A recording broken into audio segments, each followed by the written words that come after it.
Assalamualaikum. Familiar ba kayo dito sa hawak ko? For sure yung mga Muslim dyan ay alam na alam kung anong tawag dito. Ito pala yung tinatawag na tasbih.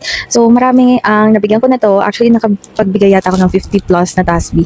And palaging tinatanong sa akin ng mga madalas kong bigyan kasi nauulit ko silang bigyan ng ganito. Bakit daw puro tasbih ang pinamimigay ko? So itong tasbih pala na to, nabili ko siya sa online na nakakahalagang 45 pesos to 55 pesos only. Depende kung ilan dami yung bibilhin nyo. Ako kasi maramihan akong bumili kaya mas nakakatipid. So ito palang tasbih ay ginagamit ng mga Muslim kasi para sa dhikr. So yung dhikr, ito yung magsasabi ka ng phrases na where makakapag-worship ka kay Allah subhanahu wa ta'ala.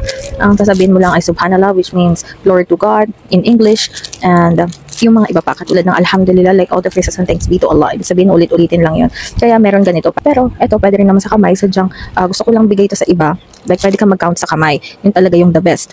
Pero ito kasi kaya ko binibigay sa iba dahil bukod sa magkaka-reward na sila dahil sa pag-phrase nila kay Allah, ay magkaka-reward din ako dahil binigyan ko sila ng ganito.